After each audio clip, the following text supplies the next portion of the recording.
नमस्कार दोस्तों, स्वागत है आप सभी लोगों का एक बार फिर से सीटेट 2022 की एक और न्यू क्लास में। तो दोस्तों आप सभी लोगों को तो पता ही है कि हम सीटेट के प्रीवियस ईयर के क्वेश्चन पेपर को सॉल्व कर रहे हैं, जिसमें आज की इस क्लास में हम लोग हिंदी के प्रीवियस ईयर के पेपर के दोस्तों पेडागोजी के 15 महत्वपूर्ण प्रश्नों को डिस्कस करने वाले हैं। तो चलिए दोस्तों क्लास को स्टार्ट कर लेते हैं। उससे पहले दोस्तों यदि आप लोगों ने अभी तक हमारे चैनल को सब्सक्राइब नहीं किया तो प्लीज़ चैनल को सब्सक्राइब कर लें, ताकि दोस्तों आपको जो सीटेट की जो और भी क्लासेस है ना उनका नोटिफिकेशन आपको मिलता रहे। और साथ में दोस्तों यदि आप जीरो लेवल से सीटेट की तैयारी करना चाहते हैं ना तो आप चैनल को सब्सक्राइब जरूर से कर लें, ताकि दोस्तों आपको जो नेक्स्ट क्लासेस है ना उनका नोटिफिकेशन आपको मिलता रहे। तो दोस्तों देखिएगा, यहाँ पर पहला क्वेश्चन है और दोस्तों जो पेडागोजी है ना आप किस प्रकार से करेंगे हम आपको इस क्लास में बताने वाले हैं, जिससे कि दोस्तों आप ज़्यादा से ज़्यादा नंबर सीटेट में ला सकते हैं पेडागोजी में। तो दोस्तों यहाँ पर ध्यान दीजिएगा, पहला क्वेश्चन है संदर्भ में व्याकरण पर जोर। तो दोस्तों जो संदर्भ रहता है उसमें जो व्याकरण पर जोर डैश, तो आगे देखेंगे दोस्तों इसमें कौन सा जो ऑप्शन है ना फेल होगा। भाषा के नियमों के प्रति समझ बनाना है। तो दोस्तों जो संदर्भ में जब हम व्याकरण पर जोर देते हैं तो क्या वह भाषा के नियमों के प्रति समझ बनाने के लिए, भाषा के नियमों को कंठस्थ करने के लिए? बिल्कुल नहीं। दोस्तों देखिएगा, यदि आपका जो क्वेश्चन है ना वह पॉजिटिव है और दोस्तों आपसे केवल, ठीक है ना, केवल आ जाए, ठीक है ना, कंठस्थ आ जाए और आपको उत्तीर्ण अनुत्तीर्ण करना हो और सहानुभूति वगैरह, तो ये सभी के सभी नेगेटिव टैग वर्ड्स हैं, तो वह वाला ऑप्शन तो पहले ही हट जाएगा। तो यहाँ पर कंठस्थ आ रहा है तो उसको तो हम हटा देंगे। ये दोस्तों आप नोट करते जाइएगा। और साथ ही में दोस्तों आपको जो नेगेटिव और जो पॉजिटिव नेगेटिव टैग वर्ड्स है ना उनकी एक अलग से क्लास मिल जाएगी। यदि आपको दोस्तों वह क्लास चाहिए तो आप हमें कमेंट बॉक्स में बता सकते हैं। इसके बाद देखिएगा, विषय वस्तु का अनुवाद करना है। क्या दोस्तों संदर्भ में जब व्याकरण पर जो इसलिए देते हैं ताकि विषय वस्तु का अनुवाद हो, या फिर नियमों का अति सामान्यीकरण भी बिल्कुल नहीं करेंगे यहाँ पर दोस्तों। तो यहाँ पर दोस्तों इसका राइट आंसर जो है ना वह हो जाएगा ऑप्शन नंबर 1, भाषा के नियमों के प्रति समझ बनाना। इसलिए दोस्तों हम संदर्भ में व्याकरण पर जोर देंगे, तो इसका राइट आंसर ऑप्शन नंबर 1 हो जाएगा। नेक्स्ट क्वेश्चन को देखेंगे दोस्तों, ध्यान दीजिएगा एक बात और दोस्तों, ये जो हम आपको क्वेश्चन करा रहा है ना प्रीवियस ईयर के, तो ये आने वाले जो सीटेट एग्जाम है ना उसमें काफ़ी ज़्यादा रिपीट होते हैं, तो आप इनको बिल्कुल भी हल्के में ना लें और अच्छे से आप इनको पढ़ते जाइएगा। यदि दोस्तों आप लोगों ने पहले सीटेट का एग्ज़ाम दिया है ना तो आपको पता ही होगा। देखेंगे आगे, उदाहरण से सामान्यीकरण की यात्रा। तो दोस्तों यहाँ पर हम लोगों ने आपको आगमन और निगमन विधि पढ़ा कर रखी है, ठीक है ना, जो साइकोलॉजी की क्लासेस हैं उनमें। यदि नहीं देखी है ना दोस्तों तो डिस्क्रिप्शन में प्ले लिस्ट का लिंक है, वहाँ जाकर आप देखिए, और साथ में क्वेश्चन भी कराए हैं। तो दोस्तों यह आगमन और जो निगमन विधि है ना वहीं से यह क्वेश्चन बन गया है। तो उदाहरण से सामान्यीकरण की यात्रा कौन सी विधि करती है? तो इसका सीधा सही उत्तर हो जाएगा आगमन विधि। ना तो दोस्तों उपदेशात्मक प्रत्यक्ष, ये दोनों कट गई। यहाँ पर दोस्तों आगमन विधि उदाहरण से सामान्यीकरण की ओर जाती है।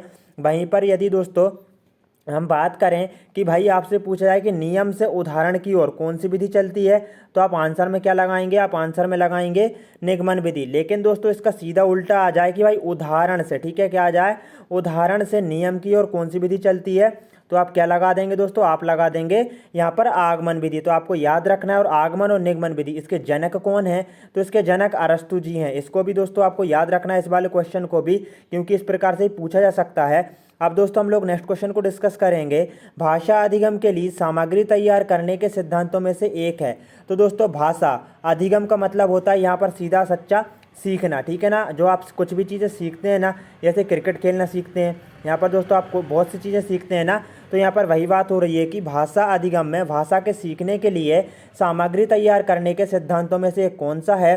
तो यहाँ पर दोस्तों बताइएगा, प्रत्येक आयु वर्ग के, देखिएगा, प्रत्येक आयु वर्ग के लिए जटिल सामग्री चुनी जानी चाहिए।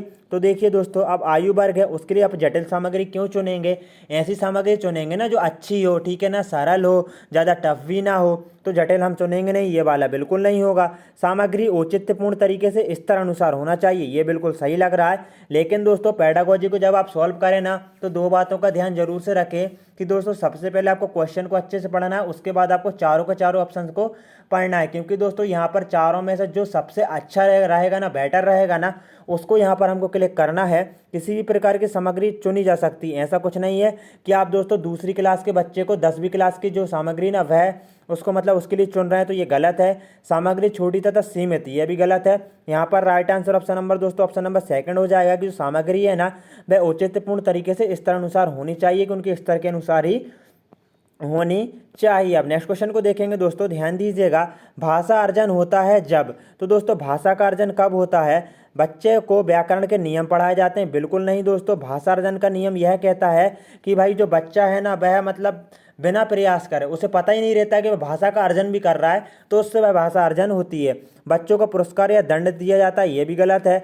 बच्चों को भाषा के अवसर मिलते हैं, ये हो सकता है। बच्चे बिना सचेतन ध्यान के भाषा ग्रहण करता है, तो दोस्तों देखिएगा यहाँ पर यह वाला बिल्कुल सही हो जाएगा। बच्चा जो है ना बिना सचेतन ध्यान के भाषा को ग्रहण करता है, ये बिल्कुल इसका राइट आंसर हो जाएगा। दोस्तों हम आपको जो राइट आंसर बता रहे हैं ना, ये जो सीटेट की ऑफिशियल आंसर की है ना, उसमें जो दिया गया है ना, वही आपको यहाँ पर बताया जा रहा है। तो यहाँ पर दोस्तों बच्चे बिना सचेतन ध्यान के जो भाषा ग्रहण करते हैं ना, तो ये वही हो जाएगा। इसका राइट आंसर क्या हो जाएगा? यही वाला हो जाएगा। तो आगे देखेंगे दोस्तों, नेक्स्ट क्वेश्चन को देखेंगे। नेक्स्ट क्वेश्चन है, जब बच्चे को कविता सुनाने के लिए कहा जाता है, यह शिक्षक को उसके डैश के आकलन में सहायता करता है। तो दोस्तों जब आप बच्चे को कविता सुनाने के लिए कहते हैं, तो यह शिक्षक को उसके डैश के आकलन में सहायता करता है। किसके आकलन में सहायता करता है? साहित्य के ज्ञान, बोलने में निपुणता, अभिनय के गुण या फिर अवबोधन। तो दोस्तों देखिएगा बच्चा क्या कर रहा है? कविता सुना रहा है। अब बच्चा दोस्त मतलब जो शिक्षक है ना, वह उसके किस चीज़ का आकलन कर रहा है? तो दोस्तों वह बोलने की निपुणता का आकलन कर रहा है कि वह कितने अच्छे से बोल रहा है। अभिनय का तो कुछ यहाँ पर दिया ही नहीं है, ना ही साहित्य वगैरह, क्योंकि बच्चा है, ठीक है ना दोस्तों। यहाँ पर तो साहित्य वगैरह का ज्ञान इतना उसके लिए मायने नहीं रखता है छोटी क्लास में, अवबोधन वगैरह भी नहीं। तो दोस्तों यहाँ पर राइट आंसर ऑप्शन नंबर 2 हो जाएगा कि जो शिक्षक है ना, उसके बोलने में निपुणता के आकलन में सहायता कर सकता है। नेक्स्ट क्वेश्चन को देखेंगे दोस्तों, यहाँ पर मानस मंथन डैश, मानस मंथन ब्रेन स्ट्रॉमिंग का अर्थ है डैश। तो दोस्तों जो मानस मंथन का क्या अर्थ है, जिसको दोस्तों ब्रेन स्ट्रॉमिंग भी बोला जाता है? विषय से संबंधित विचारों के प्रति सजगता, कुछ मानसिक क्रियाएं, कुछ समझने के लिए प्रयास करना, है फिर मस्तिष्क को कुछ प्रकार के उद्दीपन देना। तो दोस्तों इसका राइट आंसर क्या हो जाएगा, बताइएगा। तो यहाँ पर दोस्तों इसका राइट आंसर हो जाएगा ऑप्शन नंबर ए, ठीक है ना। ऑप्शन नंबर 1 हो जाएगा। यहाँ पर मानस मंथन से मतलब विषय से संबंधित विचारों के प्रति सजगता। आप देखिए जहाँ पर कुछ मानसिक क्रिया, अब कुछ की बात हो रही है या कुछ प्रकार हो रहा है, तो ये नहीं होगा, ठीक है ना। कुछ समझने के लिए प्रयास करना, अब यहाँ पर भी कुछ समझने के लिए प्रयास ही, भाई कुछ क्यों करेंगे, अच्छे से समझेंगे ना यहाँ पर। तो विषय से संबंधित विचारों के प्रति सजगता इसका बिल्कुल सही उत्तर हो जाएगा। नेक्स्ट क्वेश्चन को देखेंगे दोस्तों, यहाँ पर निम्नलिखित में से कौन सी अवधारणा भाषा शिक्षण के विषय में गलत है? तो दोस्तों बताइएगा यह कौन सी अवधारणा है जो कि भाषा के शिक्षण के विषय में क्या है, गलत है। आपसे यही पूछा जा रहा है। शिक्षार्थी वास्तविक परिस्थिति में भाषा प्रयोग के प्रयास द्वारा भाषा अर्जित करते हैं, ये तो बिल्कुल सही है, लेकिन हमसे गलत पूछा गया है। शिक्षार्थी की प्रथम भाषा सीखने में महत्वपूर्ण भूमिका निभाती है, ये भी सही है। भाषा शिक्षण का ध्यान संप्रेषणात्मक गतिविधियों पर होना चाहिए, ये भी ठीक है। भाषा शिक्षण में बोलने की जगह लेखन को महत्व देना चाहिए। अब दोस्तों जब तक आप भाषा के शिक्षण में बच्चों को बोलने के लिए नहीं कहेंगे, जब तक वह बोलेगा नहीं, प्रयास नहीं करेगा, तो वह कैसे भाषा को सीखेगा? तो यह बिल्कुल गलत है, ठीक है ना। कि लेखन पर ध्यान देना। तो यहाँ पर दोस्तों देखिएगा, जो भाषा का जो मतलब सीखी जाती है ना बच्चों को, तो एक अनुसरण किया था, सुनना, बोलना, पढ़ना, लिखना। तो लिखना सबसे अंत में आता है, यहाँ पर बोलना सबसे मतलब सुनना और बोलना पहले आता है। तो इसको आपको ध्यान रखना है, सुनना, बोलना, पढ़ना, लिखना, सुबोपाली, इसको करके भी आप याद रख सकते हैं। तो यहाँ पर गलत पूछा गया है, राइट आंसर ऑप्शन नंबर 4 हो जाएगा। तो दोस्तों इसका देखिएगा यहाँ पर गलत पूछा गया है, तो राइट आंसर कौन सा, ऑप्शन नंबर 4 होगा। नेक्स्ट क्वेश्चन को देखेंगे, यहाँ पर किसी पाठ या अवधारणा विशेष के अंत में आयोजित की जाने वाली परीक्षा टेस्ट क्या कहलाती है?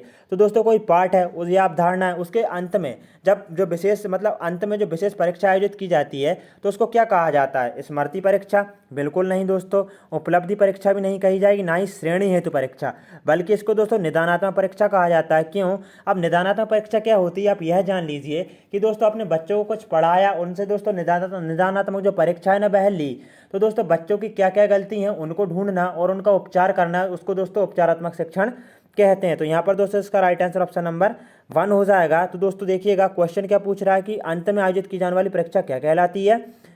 किसी पाठ या अवधारणा विशेष के अंत में, तो इसको निदानात्मक परीक्षा कहते हैं, ध्यान रखना। नेक्स्ट क्वेश्चन को देखेंगे दोस्तों, भाषा के उत्पादक कौशल हैं। तो दोस्तों आप बताइएगा जो भाषा है उसके उत्पादक कौशल कौन कौन से हैं? तो पठन तथा लेखन, पठन तथा श्रवण, या फिर वाचन तथा लेखन, या फिर वाचन तथा श्रवण। तो दोस्तों जो उत्पादक कौशल वह कौन कौन से हैं यहाँ पर बताइएगा। तो दोस्तों इसका राइट आंसर क्या हो जाएगा, भाषा के उत्पादक कौशल की यदि बात करें तो वाचन तथा जो लेखन कौशल है ना, इनको उत्पादक कौशल कहा जाता है भाषा के। तो इनको दोस्तों आपको याद रखना है, ठीक है ना। इस प्रकार से पूछा जाए कि भाषा के उत्पादक कौशल कौन से या उत्पादक कौशल कौन से हैं भाषा के, तो वह कौन से वाचन तथा लेखन हो जाएंगे। आगे देखेंगे दोस्तों नेक्स्ट क्वेश्चन को, प्राथमिक स्तर की पाठ्यपुस्तकों में चित्रों का उद्देश्य है। तो दोस्तों आपने बच्चों की बुक देखी होगी, पहली से 5वीं तक के बच्चों की, कि उसमें दोस्तों चित्र ज़्यादा दिए रहते हैं। तो उनका उद्देश्य क्या है, पाठ्यपुस्तक को आकर्षक बनाना है क्या सिर्फ? तो दोस्तों ऐसा नहीं है कि सिर्फ आकर्षक बनाना हो, पाठ्यपुस्तक को रंगीन बनाना भी ये भी उद्देश्य नहीं है, कहानी को समझना ये भी नहीं है, बल्कि दोस्तों इसका सही उत्तर हो जाएगा विचारों तथा संकल्पनाओं को समझना। ये जो है ना दोस्तों, इसके लिए दोस्तों जो पाठ्यपुस्तक रहती है ना, उनमें चित्रों को समाहित किया जाता है, यही इसका उद्देश्य है, चित्रों को समाहित करने का। तो राइट आंसर ऑप्शन नंबर 3 हो जाएगा। दोस्तों नेक्स्ट क्वेश्चन को देखेंगे यहाँ पर, निम्नलिखित में से कौन सा कथन भाषा कौशल के बारे में सही है। दोस्तों जो भाषा के कौशल है ना, उनके बारे में दोस्तों कौन कौन से कथन सही हैं, जैसे कि सुवपाली, सुनना, बोलना, पढ़ना, लिखना। तो बताइएगा यहाँ पर, देखिएगा विद्यालयों को केवल, अब दोस्तों देखिए यहाँ पर केवल आ गया, तो मेरे को नहीं लगता कि ये वाला राइट आंसर होगा, बट दोस्तों हम एक बार पढ़ लेते हैं। विद्यालयों को केवल पठन तथा लेखन कौशल पर ध्यान देना चाहिए, क्योंकि श्रवण तथा वाचन कौशल स्वतः ही आ जाते हैं। तो ऐसा नहीं है दोस्तों, चारों पर ध्यान देना चाहिए। भाषा कौशलों को श्रवण, वाचन, पठन तथा लेखन के उचित क्रम में पढ़ाना चाहिए, यह हो सकता है, बट आगे और देखेंगे। सभी भाषा कौशल अंतः संबंधित हैं तथा शिक्षण अधिगम प्रक्रिया में एकीकृत किए जाना चाहिए। बिल्कुल दोस्तों यहाँ पर सेकंड वाला भी नहीं है सही, यहाँ पर सही हो जाएगा बिल्कुल थर्ड वाला। भाषा के नियम, लक्ष्य भाषा को दिए जाने वाले अवसरों से अधिक महत्वपूर्ण है, तो ऐसा भी नहीं है। राइट आंसर ऑप्शन नंबर दोस्तों 3 हो जाएगा कि सभी भाषा कौशल अंतः संबंधित हैं तथा शिक्षण अधिगम प्रक्रिया में एकीकृत किया जाना चाहिए। तो इसका राइट आंसर दोस्तों ऑप्शन नंबर कौन सा हो जाएगा, 3 हो जाएगा। नेक्स्ट क्वेश्चन को देखेंगे यहाँ पर, ध्यान दीजिएगा, निम्नलिखित में से कौन सा कथन गृह कार्य के संबंध में सही है। अब यहाँ पर पूछा जा रहा है कि भाई गृह कार्य के संबंध में कौन सा कथन सही है। गृह कार्य अभिभावकों को सम्मिलित करने का सर्वश्रेष्ठ तरीका है क्या? सिर्फ अभिभावकों को ही सम्मिलित करने का सर्वश्रेष्ठ तरीका है, बच्चों को कुछ नहीं सिखाया जा रहा है क्या? गलत है, ठीक है ना। गृह कार्य पढ़ाई गई संकल्पनाओं का विस्तार तथा अभ्यास होना चाहिए, ये बिल्कुल सही लग रहा है दोस्तों। आगे देखेंगे, प्रत्येक शिक्षक को शिक्षार्थियों को प्रतिदिन कुछ गृह कार्य देना चाहिए, जरूरी नहीं है कि दोस्तों प्रतिदिन दें, ठीक है ना। आगे देखेंगे, गृह कार्य शिक्षार्थियों को व्यस्त रखने का एकमात्र साधन है, बच्चों को और भी तो एक्टिविटीज़ में हम व्यस्त रख सकते हैं। तो यहाँ पर दोस्तों राइट आंसर ऑप्शन नंबर 2 हो जाएगा कि गृह कार्य पढ़ाई गई संकल्पनाओं का विस्तार तथा अभ्यास होना चाहिए। तो इसका राइट आंसर दोस्तों ऑप्शन नंबर 2 हो जाएगा। नेक्स्ट क्वेश्चन को देखेंगे यहाँ पर, भाषा शिक्षण में पाठ्य पुस्तक।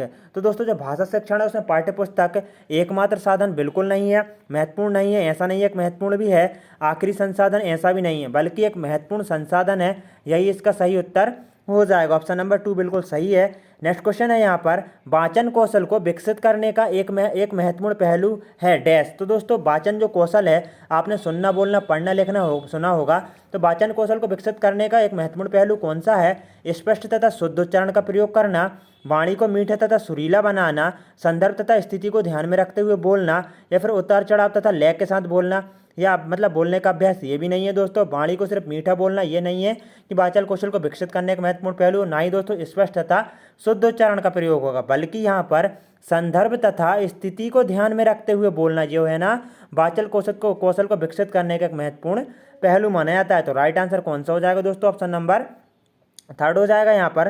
तो दोस्तों ध्यान रखिएगा, इसका राइट आंसर क्या है? ऑप्शन नंबर 3 है कि स्थिति के अनुसार और संदर्भ के अनुसार बोलना। तो दोस्तों अब हम लास्ट क्वेश्चन देख रहे हैं आज की इस क्लास का, डायरी लेखन शिक्षार्थियों की सहायता करता है डैश। तो दोस्तों जो डायरी लेखन है वह शिक्षार्थियों को किस में सहायता करता है? अपने अधिगम पर चिंतन में, अपने साथियों के अधिगम के चिंतन में। तो दोस्तों एक बच्चा स्वयं डायरी लिख रहा है, अब आप ही डायरी लिखेंगे तो क्या आप अपने साथियों के अधिगम के चिंतन में, मतलब चिंतन पर करने के लिए मतलब सहायता करेगा? कि ऐसा नहीं है कि अपने साथियों के अधिगम पर चिंतन करने में, या फिर अपने उच्चारण का आकलन करने में, या फिर अपने श्रवण वाचन कौशल के आकलन में। तो दोस्तों अपने साथियों के अधिगम पर चिंतन करने में, ये तो बिल्कुल गलत है, ये तीनों के तीनों गलत हैं, बल्कि दोस्तों इसका राइट आंसर ऑप्शन नंबर 1 हो जाएगा, अपने अधिगम पर चिंतन करने में। क्योंकि दोस्तों भाई जो कुछ भी लिखेगा, जो कुछ सीखेगा, तो उससे क्या करेगा, बाद में उसको पढ़ के चिंतन कर सकता है डायरी लेखन के अंतर्गत। तो यहाँ पर इसका राइट आंसर कौन सा हो जाएगा? इसका दोस्तों राइट आंसर हो जाएगा ऑप्शन नंबर कौन सा हो जाएगा?